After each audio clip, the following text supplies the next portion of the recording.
Hi, fellow nomads. Full-time RV gal here, Sky. Apparently, I've worried a lot of people, and I'm really sorry. I am in a hotel in Rogers. I have a nice suite, as you can see here, with a kitchen and everything, bed, and there's Scotty on the clothes, if you can see him there, right there. And outside, it's been sunny all day. It's amazingly how beautiful it is. If you can see out the window, I was rescued by a wonderful police officer named Rick. He came out to my camp, and I was like hurriedly putting things together. I started last night because I was talked into leaving. I watched the weather, and I really thought, the last snow that came by, I thought, oh, I can make this, and I did, and I was doing very well. But then when I saw in there that there were going to be from 6 to 8 more inches coming, I think that was just beyond what I could do. And my poor little heater was working overtime trying to keep me and Scotty warm. And the other thing was I had to keep trying to um, melt water for Scott because his water kept freezing over in the van. That's how cold it was. And yes, I've been stubborn, and yes, it's all my fault, and I won't do that again, and I apologize to all the people that I've worried. I'm really sorry. Um, I was trying not to be a bother, I guess, and I ended up being a worse bother because I didn't do it, didn't do what I was told. Anyway, my daughter, like I said, she had an emergency and had to leave, so I couldn't stay there. I know it's all complicated, and I really don't want to get into it, but let's just say it wasn't a possibility. And then Nick, her brother, offered me his home as well, and I didn't want to put them out, of course, so I thought I could, just weather the fun. But then I had someone from, I'm not sure, I think she might be from Home on Wheels Alliance. She and another gentleman contacted me, and I guess they had been reading what I put online, and they were worried for me as everyone else. And so a stranger talked me into it rather than my own family. They're not real upset with me. They just wish I'd have listened, when I could have, and they could have helped. It got so bad that they couldn't get into me, so we had to have a first responder come and get me because I couldn't get out either. That's how bad it was. Um, so I just locked up the old van, and, I don't know what's going to happen to the tent. I brushed off all the snow from the other day, and it hasn't snowed so far today, but it's supposed to quite heavily for the next couple. So I don't even know if I'm going to have a tent to go back to, but I don't know. We'll see. And hopefully it won't destroy too much in the van as well. The van started up until the point when I left, so I don't know what's going to happen after that. But what really did it for me was last night I was sleeping with my CPAP, and it comes around this area, the mask. And what was happening was uh, it was pulling air from the van and to give me air through there, through a filter, of course. But it was so cold that it was freezing this area while I slept. I mean it. I mean, if anything could go wrong, it was. It was just going wrong, everything. The electric blanket that was only like 3 weeks old burned up, just burned up. I could smell it. I smelled something, so I started looking around really quick, kind of an electrical smell. Some of you might know what that is. So I knew something was burning somewhere, somehow. Something wasn't working. So by the time I figured it out, the blanket just went off, and that was it. So I packed it all up and tried it. Well, I tried everything, first of all. It wouldn't work. So I packed it all up. I unplugged it and all of that, and I waited a day, and I plugged it in today. It's dead. It's just burned up. And then I used the one that you can plug into the cigarette lighter. Well, neither one of my cigarette lighters work right now, of course. But my Jackery worked, and it was full. And I had it plugged into the electric.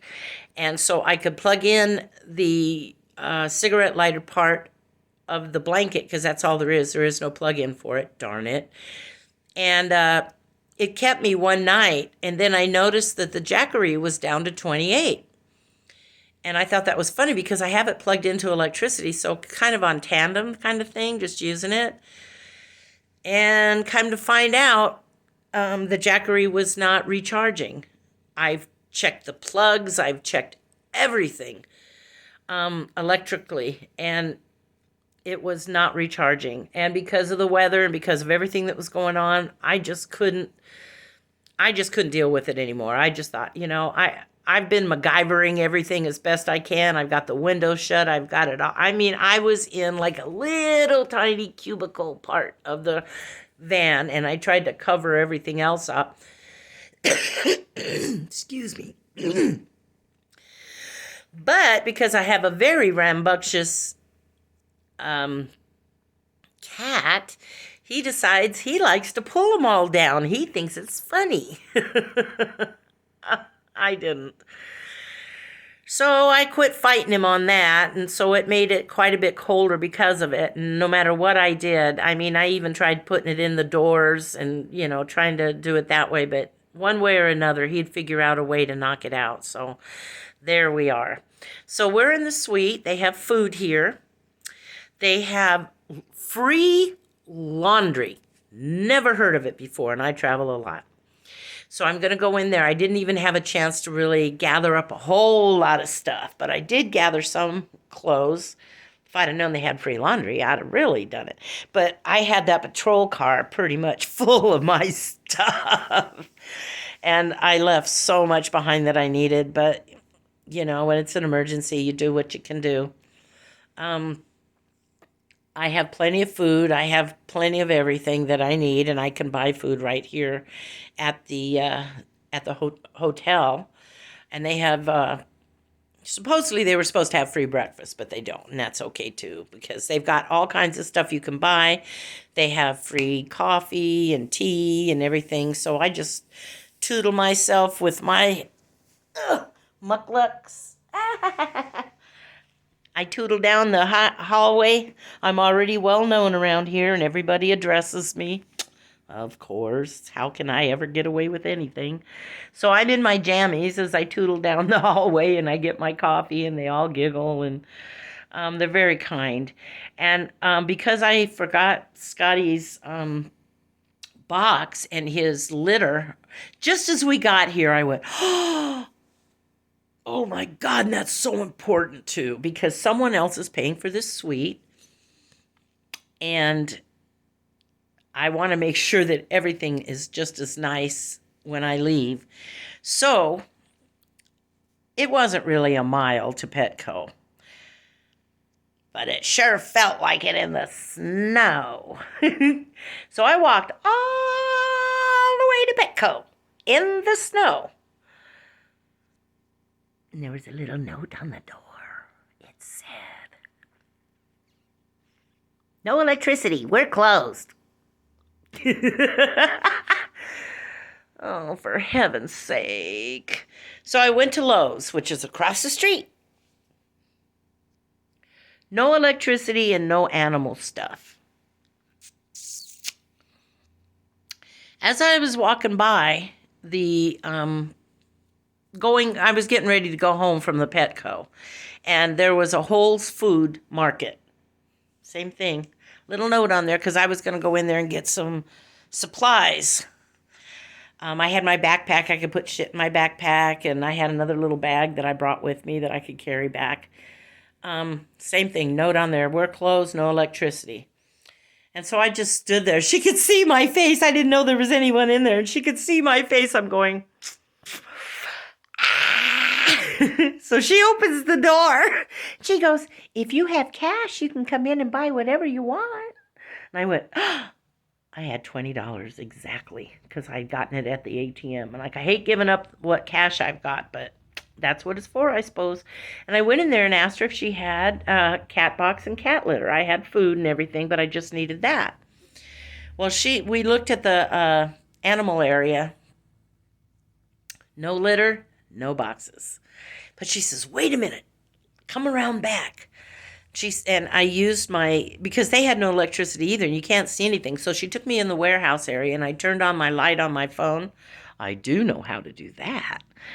And she found a bag of kitty litter that was open, but full. I don't know where it's at right now. Oh, here it is. And she just gave it to me. It was 40 pounds. I'll show it to you. Here it is.